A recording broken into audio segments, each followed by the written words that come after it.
It was heartbreaking. These two innocent girls were viciously murdered. A brutal killing. Both victims were killed by asphyxiation, cord wrapped around their throats. A dark mystery with multiple suspects. Everything was a possibility. Stalkers, someone they met at home. You want to try to narrow in who's the last person in that apartment. When you find out that they have some aggressive tendencies, that makes them even more of a suspect. The truth will be revealed. There was something psychologically wrong with him. Dealing with people like that, anything's liable to happen. Every day in North America, dozens of people are murdered. The key to solving the toughest of these homicides lies in the final 24 hours of the victim's life. To crack the case, detectives must reconstruct that critical timeline. The minutes and hours containing evidence that can help unlock the mystery and catch the killer.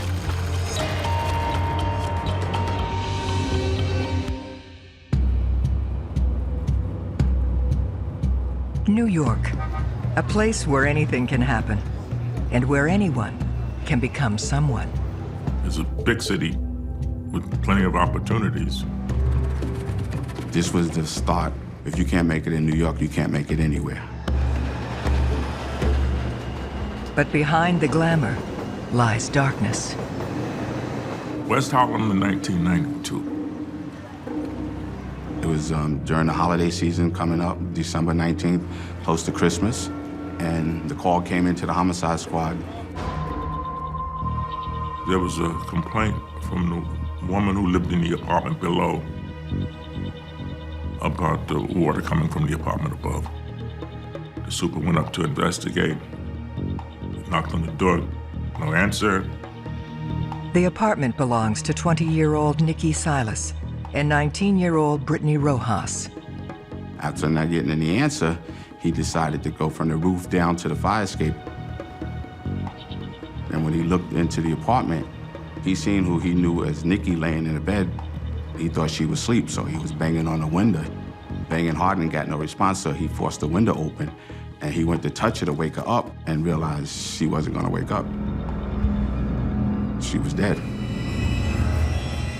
And he went towards the front where the water leak was coming from, and he found Brittany's body floating in the tub. He picked up the phone and called the police. Detectives Daryl Hayes and Rudy Hall of Manhattan North Homicide are assigned to the case. Inside the apartment, they find a grisly scene. As you enter the apartment door from the hallway, to the left is a bathroom. You can see that there was a struggle. You see the sink dislodged and on the floor. And then you see Brittany Rojas in the tub. She had her cord wrapped around her neck. We weren't sure at that time if that was the cause of her death. Was it that she was strangled to death, or did she drown? As you walk to the bedroom where Nikki Silas is on the bed, you can see that she was disrobed and she was dead. You couldn't tell at that time if there was a rape. You just seen her laying there. It was like she was asleep. And same thing, Nikki had a ligature cord around her throat. That is strange when you find two bodies in one location. But this whole case was strange.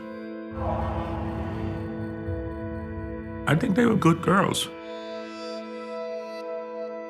They didn't deserve to die. By no means. I think in any homicide case, a team of detectives see the side of the victim's family that's suffering for the loss of their child. And it's our job to put closure to it. To solve the murder, detectives must piece together the last 24 hours of the victims' lives. The ME gives you a time of death as close as they can, based on the temperature of the body, based on post-mortem. But at the time, during the initial crime scene, we didn't know that.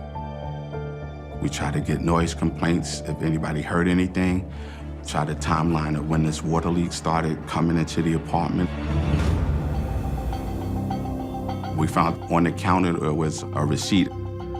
On the receipt, it named a particular store in the neighborhood a couple of blocks away. The receipt is time-stamped, December 19th, 1:15 a.m. A team of detectives went there to talk to the night clerk that remember a female coming in to purchase some groceries about that time. So we knew that they were alive from the point of the receipt going forward. The information gathered allows them to place time of death between 1:30 and 3 a.m. The medical examiner told us that both victims were killed by asphyxiation. The assumption was that Brittany was attacked sexually, but we just didn't have the concrete evidence. She was submerged in water, so if there was any DNA that was available, it was contaminated. Detectives do find DNA evidence on Nikki Silas's body. The ME couldn't say for sure that that DNA would be from the victim having sex with the murderer, or is it that she had sex with her boyfriend and he went off to go to work and then somebody came in and attacked her. They send the sample from Nikki to the lab and continue to process the scene. The apartment to me looked like it was in disarray. You could see that somebody ransacked the place. Maybe they came in and the burglar was already in the apartment. But it wasn't a straight out robbery. The way the bodies were found, if it's a robbery, you don't hang around to rape anybody. You want to get your loot and get out. It showed no signs of forced entry at the front door.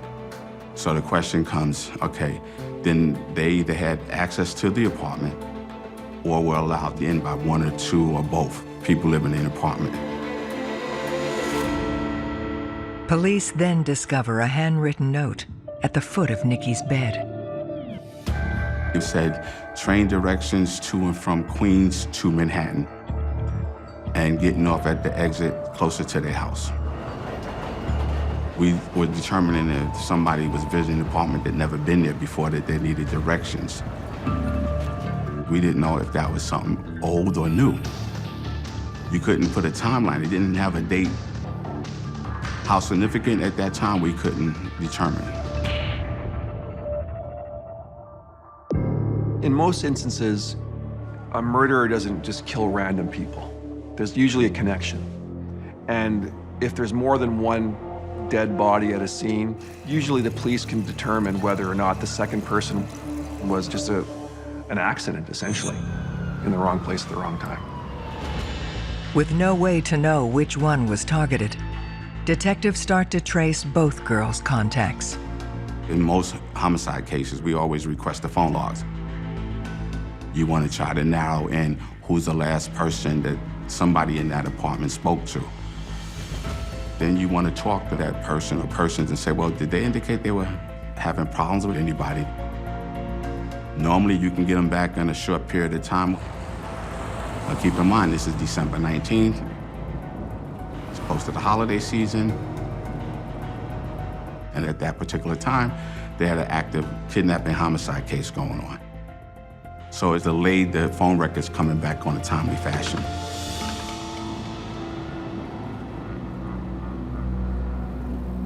They now have the heartbreaking task of contacting the families. It's hard to make notifications to a family member saying that somebody's deceased or passed away. You want to make sure that there's other family members and a support mechanism there that could help, because you don't know how they're going to react to it. I was just going to bed and the doorbell rang. There were 2 policemen there. And they said there's been an accident in New York. And at the time, I couldn't click it. I just couldn't think, well, Nikki doesn't drive, so it couldn't have been a car accident. And then when they came in and they told us, It was like somebody pulled the rug out from under me. And my husband just fell apart. Detectives learned Nikki was a college student from Massachusetts, and Brittany was from Queens. Brittany moved in with Nikki after Thanksgiving. Her mother still lived in Brazil. I just think she was all alone as far as having a parent around. The family had mentioned that Nikki was into dancing and doing videos, and it was determined that she did a video with one of the Caribbean artists named Shaba Ranks. They had ambitions of being in the show business world, the dancing and all the glitter that goes along with that. I think that was her goal, to make contacts. If she got in the video, maybe she would have a chance to do some acting. She had been home that Thanksgiving, and she told me that she couldn't pay the rent anymore. So her plan was to finish college there for the semester and come home. She came home on the 22nd, but not the way I expected. She came home in a casket. Detectives also interview Nikki's brother Damon about his last contact with her. About 9 p.m., Nikki's on the phone with her brother who called her to see what's going on, and she's telling him that she's got company, they're playing cards. No names were given. Now we gotta find who that person or persons are. Nikki's family does have an idea of who it could be. When the police told me she had been murdered, both Damon and I said, it's gotta be Cooley. Cooley was Nikki's boyfriend. Nikki telling her mother that Cooley was a vicious person that attacked her and was abusive to her. I said, I didn't bring you into this world to be abused. I said, you need to get away from that. But she wasn't gonna leave New York, as far as Cooley was concerned. Usually the boyfriend or the husband is the first person you look at as being a suspect. And when you find out that they have some aggressive tendencies insofar as domestic violence, that makes them even more of a suspect.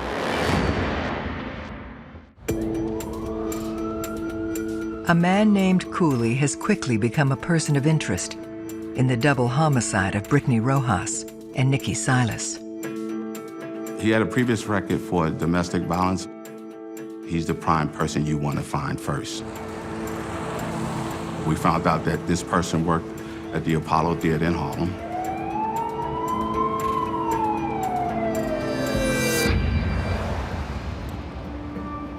When he's brought in, initially, we challenged him with the things we found out. He was forthcoming, saying, yes, we had relationship problems. We were arguing all the time, but he denied ever putting his hands on her. He denied ever threatening her. But yet, he did say that he didn't want her to be around people, socializing with people, and felt that with her being in the video business and meeting celebrities, he might lose her to somebody else that was more successful. You say to yourself, you know, hey, he has an anger issue, but is it enough to say that he would be willing to commit this type of murder? They need to know where he was between 1 and 3 a.m. Cooley had an alibi that had to be checked and verified. It was sketchy. It wasn't enough to say he couldn't have made this time frame of when we believe the homicide took place. Detectives try another tack to link him to the crime. When we said, well, we want DNA, he didn't hesitate. But it could be, hey, that's my girlfriend, of course we had sex, so you can have my DNA, I didn't do anything wrong. Despite his shaky alibi and a potential explanation for the presence of his DNA, it's still not enough to physically place him at the scene. We went back to the neighborhood and we discovered someone who noticed something interesting in the apartment building or in the area. Daniel Ramirez was the assistant super. He would have known who belonged in the building and who didn't. He's very observant. He happened to be there that particular day, a little later than 1 in the morning. Ramirez reports that he sees these two African Americans leaving the building. One looks very upset. He's so agitated to the point that he throws up, leaving the building. The other gentleman was carrying what he believed to be either a duffel bag or a laundry bag with a safe that was protruding out of this bag. Daniel Ramirez helped the sketch be composed of what he saw of these individuals going down the stairs and out the building. Cooley had to stand in lineup, which he consented to.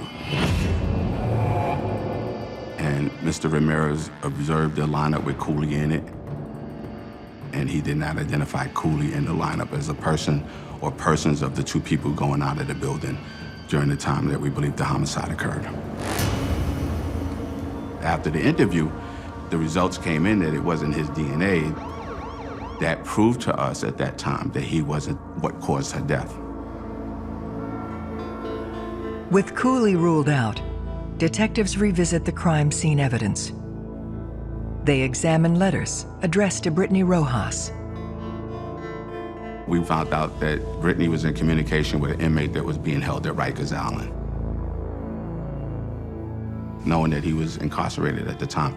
And that proved that he couldn't have done it. But maybe he says, you know what, I know that they felt threatened or they were having some personal issues in their life that might have been the reason that they were killed. So we had to go interview this person and have a conversation to see if he might have been aware of any reason anybody would have been after attacking Brittany or maybe her roommate, Nikki Silas. He said he loved her. He claims he didn't know that she was having any problems with anybody that he might have been aware of. But during the interview, it was mentioned that one of the locations that Brittany and Nikki worked was in a peep show called Show World. It's a bombshell for detectives, and the Times Square location is well known to police. When the Navy comes in with the big ships, the sailors come in, the first thing they do is they go to Show World, put their money in, they want to see dancers on stage, take their clothes off. And that's where a lot of these celebrity dance artists and stuff would go to pick girls that sit in on a video shoot and perform and dance. When investigators discovered that these two girls were more than students, that they were working at this well-established club, for them it opened up a whole host of other potential suspects. Establishments like this attract a certain criminal element. So my initial thought was whatever happened to them came from Show World. They learn it was here where Brittany and Nikki first met and decided to become roommates.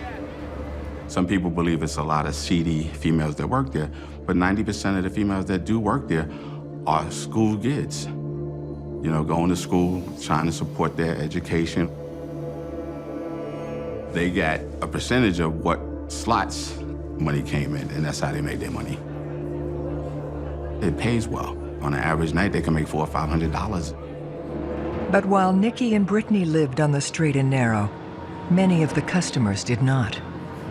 You have people that come in there that have drug abuse. You have people that come in there that are sex crime perpetrators. Everything was a possibility. Stalkers, someone they met. The visitors, the men who are there, can see who's making the money. And it's not very difficult to imagine a scenario where the patrons of a strip club will follow home a dancer and attempt to rob them. When you're dealing with people like that, anything's liable to happen. Detectives question the girls' co-workers. Brittany had a regular person who she used to date from the show world. An admirer, an older person. He was giving her a lot of attention and cash. The term was sugar daddy. Brittany was known to spend time with him outside the club. One of the theories was that because he knew where she lived, that maybe he was there on that particular night and something went wrong. Maybe he says, hey, you can't be around nobody else. You're gonna do what I say. I'm giving you money. If she refused, he got angry, and he killed her. And if Nikki was a witness, it might be you're forced to make that decision to take her out because she know who you are. Rape is a very serious offense. There's a high incentive for you to make sure that nobody in that apartment is left to tell the police what you've done. You want to find this person. You want to know who he is. What was he about?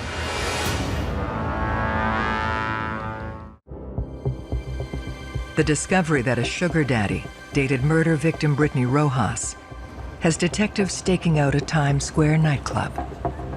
He comes there frequently enough that we felt comfortable to pick him up whenever he showed up.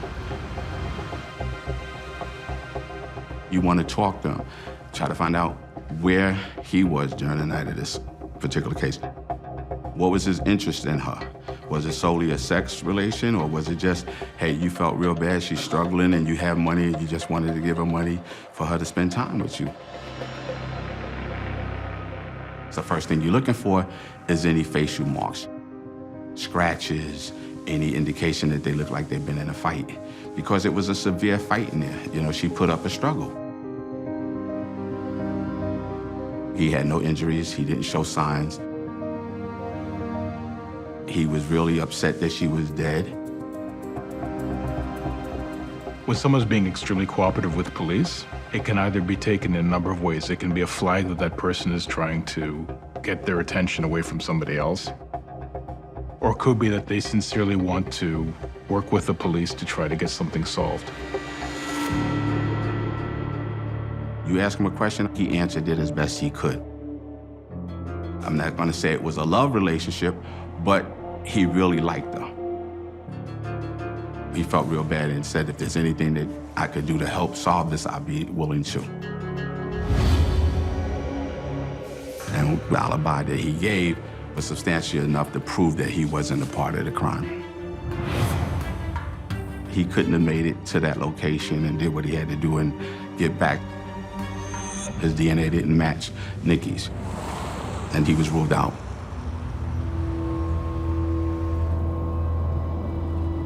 It was heartbreaking because these two innocent girls were viciously murdered, and there wasn't much to go on as far as clues or evidence. Every time we thought we had something, they were ruled out. Every time we thought we had some valuable information, it turned out to be no good. So you're trying to put the time pieces together, and there was no other fingerprints in there that we can come across. So the case is what we call stale. You're back to ground zero. For Nikki's already grieving family, what the case uncovers only causes more pain. When they told me that she was working at Show World, I was shocked. I felt awful. I wished she had called me and asked me for some money. But the media made a circus out of it. Every weekend, there would be something on the front page. And they were always negative, as if Nikki, because she was in Show World, that's why she was murdered. That was all hurtful. But that was not what made Nikki Show World. It just wasn't. She was a good soul.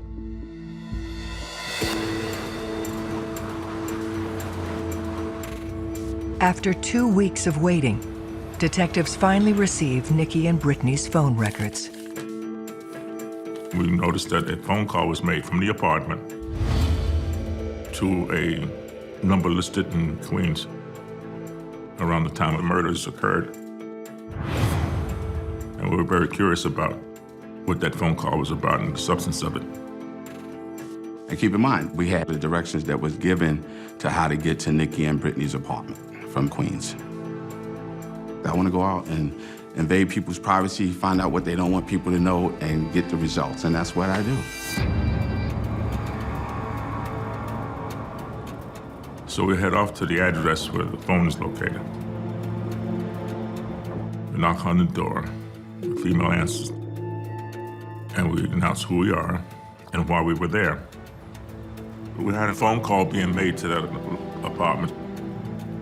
She said she didn't remember, but she said, well, there was a voice message left on the voicemail from somebody that was looking for my boyfriend, Tommy, who's not here right now.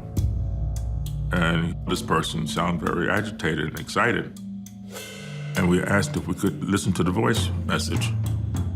And she told us she no longer had the phone or the tape. Gave us a story about having an argument with her boyfriend, and she throwing the phone at him, the phone broke, and it was in the garbage. Or is the phone being thrown away because you know what the end result was and you was trying to get rid of the evidence? So we had the emergency service search the dumpster. We found the phone, but with no tape. This call may be the only link to the killer, and only one person can tell detectives what was said. She didn't know this person, but her boyfriend would know. Later, we got a phone call from the boyfriend, Tommy. We had listened to the message, and he identified the person on the other end as a friend of his by the name of Antoine Atterbury, and he lived at an address in Queens. Antoine was calling him to complain that the person he was with was bugging out, attacking these females in this apartment, and he didn't want no parts of it, and he was out of there. So now you got somebody that can say, we're in that apartment on the day of the incident. 2 girls are dead, and the only one that can speak on anything is Antoine Atterbury. But is he a part of it?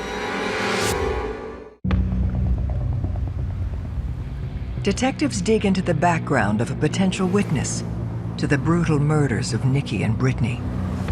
Once we had the name Antoine Atterbury, we could do a criminal check. Nothing stuck out to say he was a wanted person or a known felon that got locked up numerous times. We found out that he had gotten a job at one of the premier department stores in Queens, that his mother was an upper-level manager there. So his life was positive. And myself and Detective Hall, now that we got where Antoine lives, we take a ride out to Queens. He wasn't shocked to me, you know, when we came in. He didn't look like, you know, somebody that has something to hide.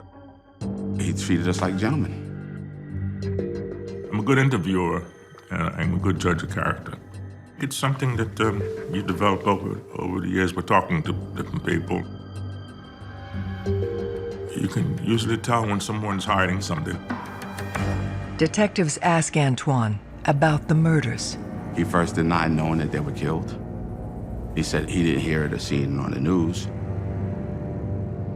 Then, they confront him with a phone call. He was trying to play it down. He just wouldn't give up too much information. It was like pulling teeth with him. You know, he'd give you what you want to hear at times, and that was true. He didn't come out readily and make the admissions on his own. As the questioning continues, Detective Hayes spots something interesting. On the left of the living room floor is a silhouette of a safe. That safe that we see is what Ramirez sees in a duffel bag or a laundry bag of one of them leaving the building. That might be the safe that we're talking about. I cannot say how shocking it was that it would be in visible sight. In a murder investigation, there's really no such thing as coincidence. It's the result of a lot of legwork, a lot of door knocking, interviewing suspects. It's something that happens because you make your own luck. We asked him about the safe. He says, it's not mine. That's my roommate's. He brought that stuff here. And we went around and around until he finally admitted that he did make the phone call. That says that Antoine Atterbury is at that apartment. So we put him in the car to go back to the 2-4 precinct. He started realizing that he's in trouble and that I might as well just tell the truth. Antoine tells detectives his roommate, Kevin Ladson, met Brittany in Queens a few weeks earlier. He was coming out of getting a haircut, ran into her in front of the barbershop and struck up a conversation. They exchanged phone numbers. Some weeks to a month later, he bumps into her again and said, well, I thought you was gonna call me. She said, look, yeah, we can go out, but I got a roommate now. He said, oh, that's strange. I got a guy living with me too. Maybe we could do a double date. Basically, they set up this day to go out, December 18th. Brittany had given Kevin written directions for the train. Those were the directions that we found to how to get to Nikki and Brittany's apartment from his house in Queens. Antoine says that he and Kevin got to the girls' apartment around 8 p.m. They spent several hours playing cards. Then, Antoine claims, late in the evening, he left the apartment with Nikki. And when they came back, they found Brittany's body, and Kevin was all agitated. He tells us that Kevin snatches Nikki, and that's when Antoine starts making the call. And when he makes that call and he leaves that voice message, he says he runs out the apartment, and he made it clear, I left that apartment, I didn't leave with anything, I ran out there with nothing. He don't know exactly what time Kevin came down, but he was already out before Kevin. But the question always is, besides calling your friend, why didn't you call the police? People put themselves into a crime scene and realize they have to get themselves out with minimal guilt. So we don't know. Did they both do it? The only way to verify Antoine's story is to find the other man who was there that night. We went back to Queens looking for his roommate, Kevin Ladson.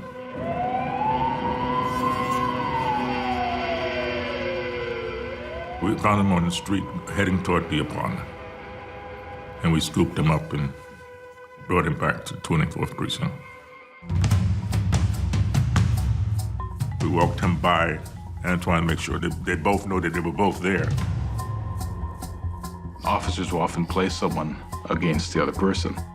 Well, what they'll do is they'll go talk to one person, say, did you know this person mentioned this about you? It may not always be true, but it's a way to try to find out who the true culprits are. Kevin was upset because he thought Antoine was stalking. He was more upset about that than anything else. There's a huge amount of contempt on the streets for rats. If you talk to the police, or you get called out as being a rat, even if you're not one, your life can be in danger. Detectives need to break Kevin's silence and discover who really killed Nikki and Brittany. He didn't show any signs of remorse. He didn't show any signs like he didn't care. He just was one of those like, all right, if y'all ain't got no evidence, I'm out of here. He was cold. We was telling him, you know, you're gonna go down. This is your opportunity to come clean because your buddies are giving it all up and he's blaming you. He never broke them. Kept denying. Where in Atterbury was very open, remorseful. Kevin was just the opposite, which made me believe Antoine more than I did Kevin. Investigators have one more card to play in Daniel Ramirez. The witness, who can possibly place both of them at the scene.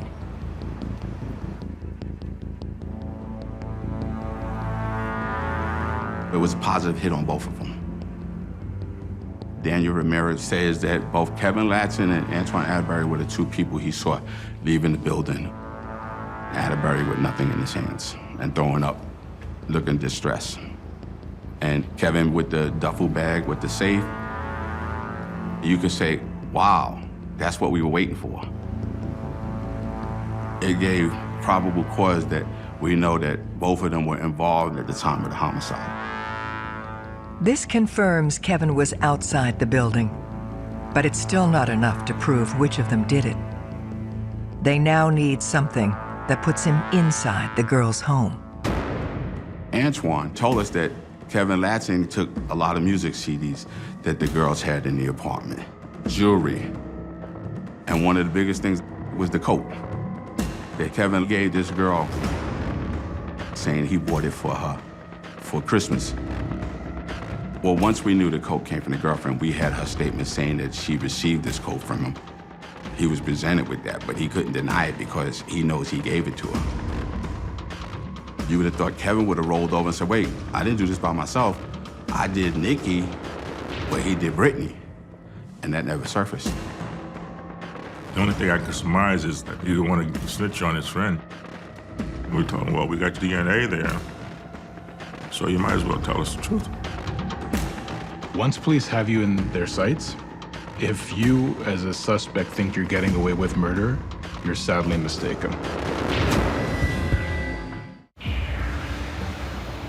Detectives Daryl Hayes and Rudy Hall close in on key evidence needed to deliver justice for Nikki and Brittany. When they got the DNA results back, it's what I suspected. DA was a match with Kevin Ladson. He knew then, I think, that he was going to see freedom, that it was done. Detectives arrest and charge Kevin Ladson with double homicide, as well as criminal possession of stolen property. Antoine pled guilty to burglary. If he had picked up the phone and called the police, I think the DA would have looked at him in a different light.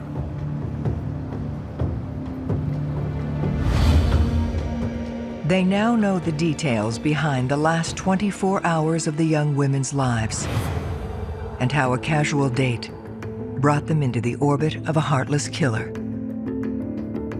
Antoine leaves Queens with Kevin. They get on the train. They decide they're going to the movies and maybe go somewhere to eat. That was the initial plan. But as they get to the station of 94th Street where the girls live, and they come out, it's pouring down rain. So when they get to the apartment, they said, well, you know what?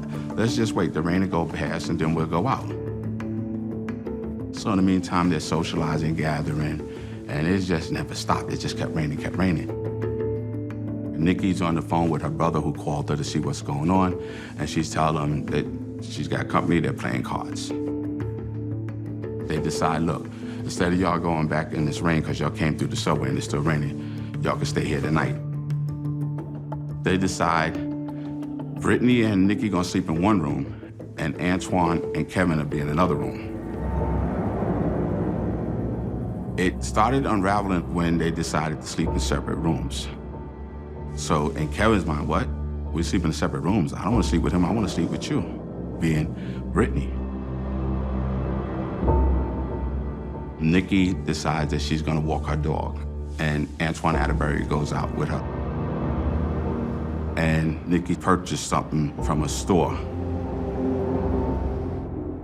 While Nikki and Antoine are outside walking the dog, it's apparent that Kevin Ladson attacks Brittany in the bathroom. And a struggle ensued, which caused the sink in the bathroom to dismount off the wall, and her being found with a cord in the tub wrapped around her throat. Nikki and Antoine come back to the apartment,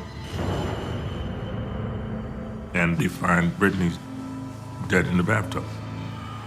And Kevin, very agitated, grabs Nikki, pulls her into the bedroom, rapes her, then strangles her.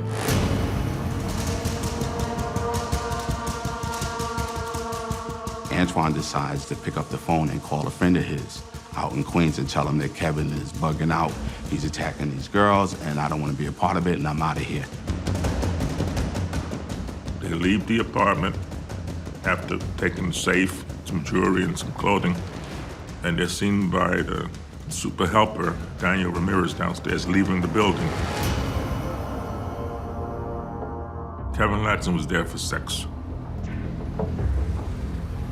I think he killed Brittany because he made sexual advances toward her and she refused. And it angered him, and he strangled her. In March 1995, Kevin Ladson is convicted and given 40 years to life. Ladson, there was something psychologically wrong with him. If it hadn't been this, it'd have been something else. Antoine Atterbury is sentenced to 7 to 21 years for burglary. But in a twist of fate, it becomes a life sentence. Antoine ended up dying in prison in 2002. Antoine, I just think it was a person caught wrong place, wrong time. In an attempt at closure, 20 years later, Karen Silas asks to meet with Kevin Ladson. I wasn't a bit nervous going in. It was like, I'm supposed to do this. I started talking first and, told him that I didn't hate him, but I hated what he did to Nikki, what he did to us, how he changed so many lives, and how it affected so many lives. He said he made a big, stupid mistake.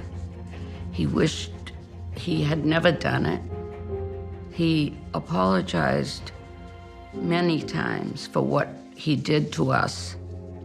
I truly believed he was remorseful. There was nothing cocky or put on about him. He was real.